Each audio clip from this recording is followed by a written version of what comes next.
소비가 미덕이라는 말이 있습니다. 그렇다 할지라도 현재를 행복하게 살려면 전략해야 합니다.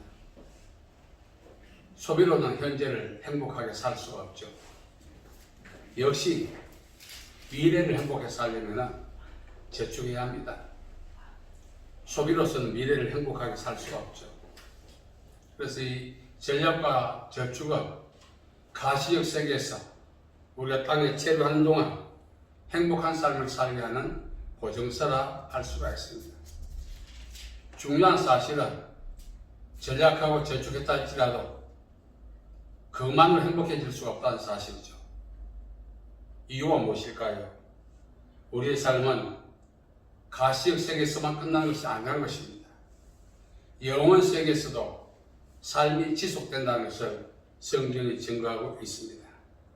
그렇다면 가시적 세계에서 저축과 전략을 통해서 미래와 현재를 보장받을 수 있다면 영원 세계에서 지속될 그 삶은 무엇을 어떻게 하면 보장받을 수가 있겠습니까?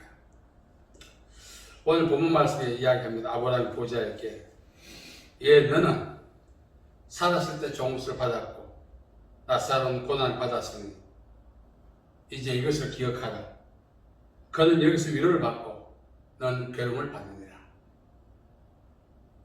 우리는 이 아브라함의 증언을 오해하지 말아야 합니다. 아브라함의 증언은 가시적 세계에서 고통받고 고난받으면 영원 세계에서 위로받는다 그런 뜻이 아닙니다. 그런 반대급부가 아니죠. 오늘 많은 분들이 고난받는 사람을 위로할 때 그렇게 말하죠. 땅에서 고통받지만 죽고 나면 영원 세계에서 위로를 받고 호사를 누린다고. 그런 것은 인간들이 우리가 주장하는 하나의 주장에 불과하고 또 자위에 불과합니다. 아브라함이 부자에 하여 너는 살았을 때 좋은 것을 받았고 낯설은 고난을 받았으니 이제 낯설은 여기서 위로를 받고 너는 고난을 받는다. 이 말의 의미가 무엇일까요? 우리는 이 말을 오해하지 않기 위해서 성경 전체를 우리가 읽어봐야 하는 것입니다. 낯설은 고난을 받았다. 낯설의 고난이 무엇일까요? 낯설어 받았던 그 고난은 종교적 핍박을 의미합니다. 우리말로 영적인 박해죠. 나사로가 땅에서 받았던 그 고난 실체를 우리가 이해한다면 영원 세계에서 이어질 우리에게 주어질 그 보정의 실체에 대해서 우리가 알 수가 있습니다. 말씀드린 것처럼 첫째 나사로는 영적 박해를 받았습니다. 나사로는 생전에 이 몸에 헌대가 있었습니다. 생리적으로 건강하지 못했습니다. 전신에 돋아난 이 헌대는 단순히 병리학적으로 피부병만 이야기하지 않습니다. 율법의 기준에 의하면 모든 병은 죄의 결과에 의한 하나님의 형벌로 그렇게 인식했습니다. 죄인 취급당했죠. 병 그 자체가 여러 가지 복합적 요인에서 발생할 수 있는데 유대인들 율법을 근거로 너는 죄인이야. 이 죄인이란 말은 구제불능의 사람을 이야기합니다. 아브라함의 자손으로서 누릴 수 있는 최고의 그 축복이 무엇일까요? 하루에 세 번씩 성전에 올라가서 하나님을 대면하는 것입니다. 이 나사로는 아브라함의 후예였습니다. 이 피부병 헌대로 인해서 죄인 취급받고 정상적 생활을 할 수 없었을 뿐만 아니라 아브라함의 자손의 특권인 성전에 올라가서 하나님을 대면하는 그 일을 금지당했습니다. 이것은 은밀한 영적인 박해를 의미합니다. 나사로는 그걸조차 알지 못했어요.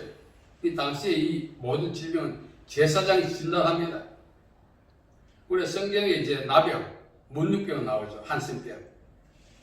이것도 여러 가지 종류가 있는데 그 중에 하나가 이 헌대와 같은 피부병을 포함하고 있습니다. 그래서 나사로는 공동체부터 격리를 당했습니다. 아니, 추방을 당했습니다. 그는 삶을 이어갈 수 있는 어떤 대안도 없었습니다. 또한 유대인으로서 기본적인 케어도 받지 못했어요. 왜? 죄인이었으니까. 더 중요한 것은 성전에 올라갈 수 있는 특권을 박탈당했다는 것입니다. 이것은 말씀드린 것처럼 은밀한 영적인 학대입니다. 나사로는 땅에 있는 동안 영적인 박해를 받았다는 것입니다. 나중 후에는 우리에게는 복음을 위해서 받는 고난을 연결시킬 수가 있습니다. 나사로는 갖고 있었던 생명적인 헌대, 그것은 유대인이 정죄하는 것처럼 죄의 삭시 아닐 수도 있다는 사실입니다. 그러나 유대인은 넌 죄인이야. 그리고 유대인들이 가장 싫어하는 것이 율법에 의해서 저촉받는 겁니다. 율법을 다 가지고 사람을 진단하고 판단하는 거예요. 결코 나사로는 율법에 의해서 진단받고 유대 공동체로부터 박해를 받을 하등의 잘못을 하지 않았습니다. 그러나 나사로는 그 육체의 질병 때문에 죄인 취급을 받았다는 것입니다. 두 번째는 아웃사이더의 삶을 살았어요. 이 부자는 대문 안에 있었고 나사로는 대문 밖에 있었다, 이렇게 표현합니다. 여기서 말하는 부자는 자칭 아브라함의 후손으로서 성골이라 부르는 유대인들, 나사로는 죄인이었습니다. 유대인들이 가장 정말 끔찍스럽게 생각하는 것이 출교입니다. 예수님 당시에 많은 사람들이 예수님을 믿지 않았던 것은 출교를 두려워했기 때문에 그렇습니다. 또 하나는 몸의 질병 때문에 공동체로부터 격리당하는 거죠. 추방당하는 거죠. 이 출교나 질병을 인한 격리 추방은 이 공동체에서 이제 퇴출되는 것인데, 유대인들의 공동체는 하늘나라를 상징합니다. 그러므로 거기서 퇴출당했다는 것은 곧 너는 아브라함의 후손이 아니다, 너는 천국에 이르게 자격이 없다, 그런 의미를 내포하고 있는 것입니다. 단순한 아웃사이더는 유대 공동체로부터 격리되는 것만 의미하지 않습니다. 얼마나 억울했겠습니까? 너는 천국에 이르게 될 수 없다, 너는 더 이상 아브라함의 자손이라 일컬음을 받을 수 없다, 이러한 선언이 그 선언을 받은 당사자에게는 하나님의 심판으로 여겨지는 것입니다. 예수님께서 사개오시에 와서 말씀하셨죠. 이 사람도 아브라함의 자손이다. 그동안 유대인은 이 사개오를 매국노, 아브라함의 후손이 아니다. 사실 유대 공동체에 있었지만 추방 형식의 삶을 살았던 거죠. 그에게 예수님은 너도 아브라함의 자손이다, 이 사람도 아브라함의 자손이다 했을 때 그 감격이 어떠했겠습니까? 나사로 역시 제사장으로부터 감염성 강한 헌대, 질병 보균자로 진단을 받았습니다. 아무것도 알 수 없습니다. 그건 아웃사이드의 삶을 살 수밖에 없었습니다.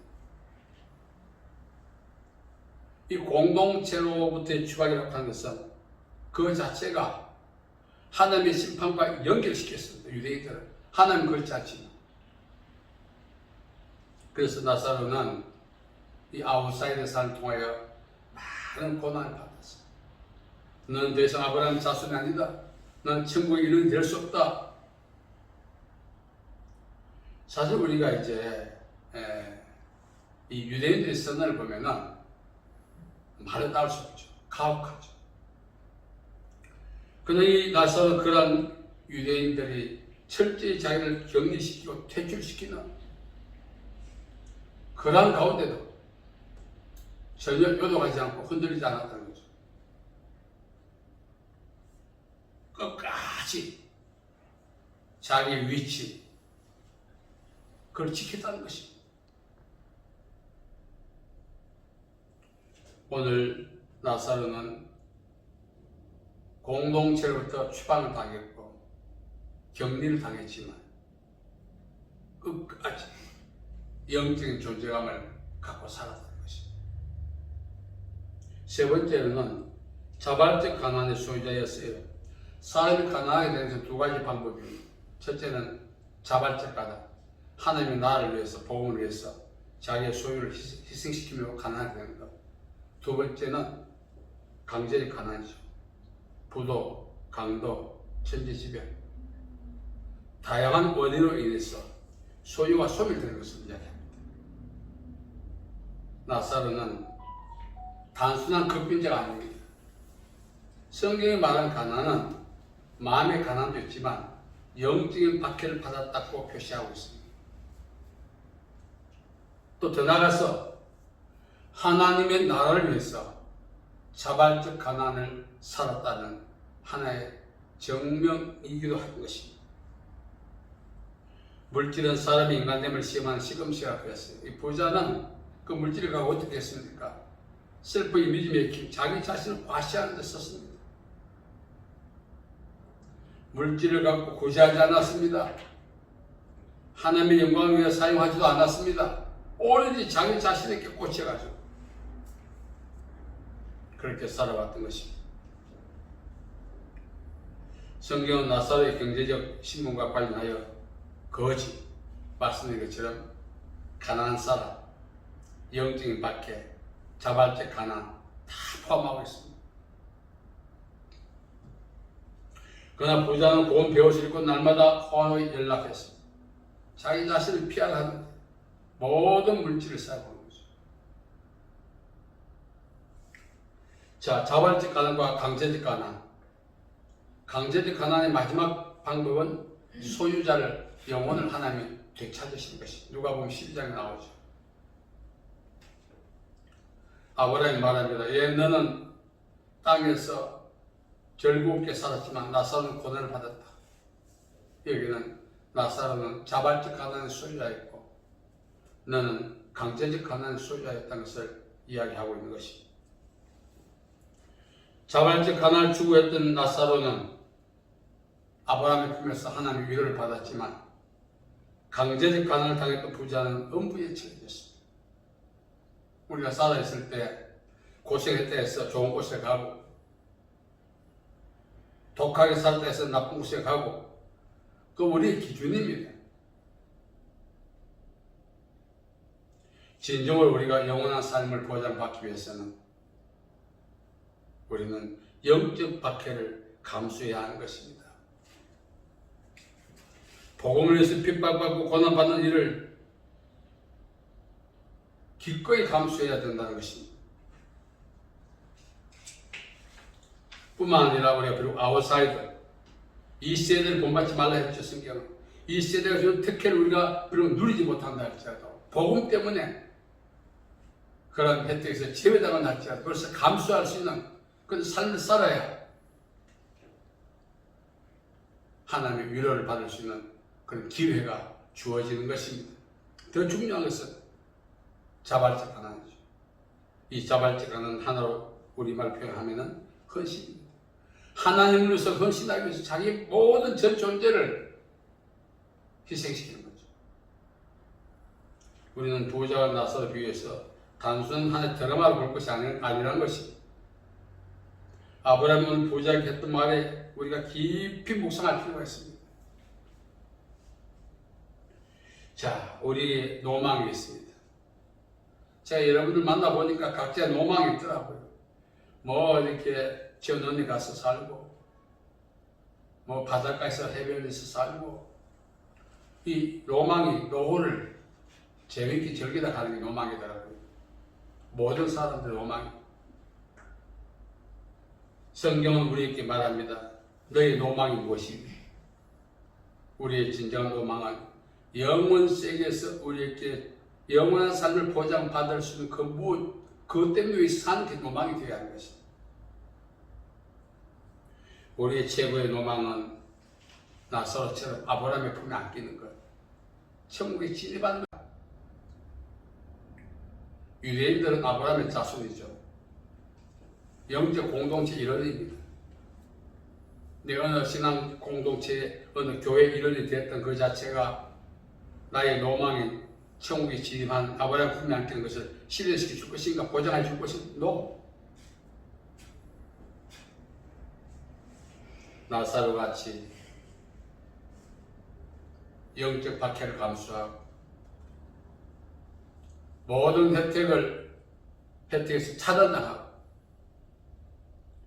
하나님 위해서 모든 것을 희생할 때만이 그 로망이 실현이 가능하다는 것입니다. 우리 모두가 노후에 대한 로망만 있지, 이 땅의 삶을 다 종료한 이후에 우리 목전에 전개될 영원한 세계에서 그 삶에 대한 로망을 우리는 다시 새롭게 가지고 그 로망을 실천하기 위해서 무엇을 어떻게 할 것인가 고민하고 기도하고 말씀 읽고 해야 하는 것입니다. 이 땅에서 모든 로망을 이뤘다 할지라도 영원 세계에 진입할 수 있는 그 로망에 대한 관심과 추구가 없다면 모든 사람이 부러워하는 모델의 로망을 우리에게 주었다 할지라도 그 로망은 헛것인 것입니다. 오늘 보십시오. 이 부자는 오늘 모든 사람들이 부러워하는 로망의 우상의 대상이 되었지만 그의 영원 세계에서 그의 삶이 어떻게 되었습니까? 손가락 끝에서 떨어지는 한 방울 물이 귀할 정도였습니다. 진정으로 우리가 나이를 먹든 젊든 영적 세계에 대한 로망을 가져야 합니다. 그리고 젊고 넓고 떠나서 준비해야 합니다. 그 로망의 실현을 위해서. 오늘 말씀드리겠지만 우리 모두가 올 때는 순수가 있었지만 갈 때는 순수가 없어요. 하루아침에 우리 앞에서 영원 세계가 펼쳐질 것입니다. 아브라함의 후손이요 유대인 중에 선물로 꼽혔던 이 부자가 엄부에 처해진 것을 보십시오.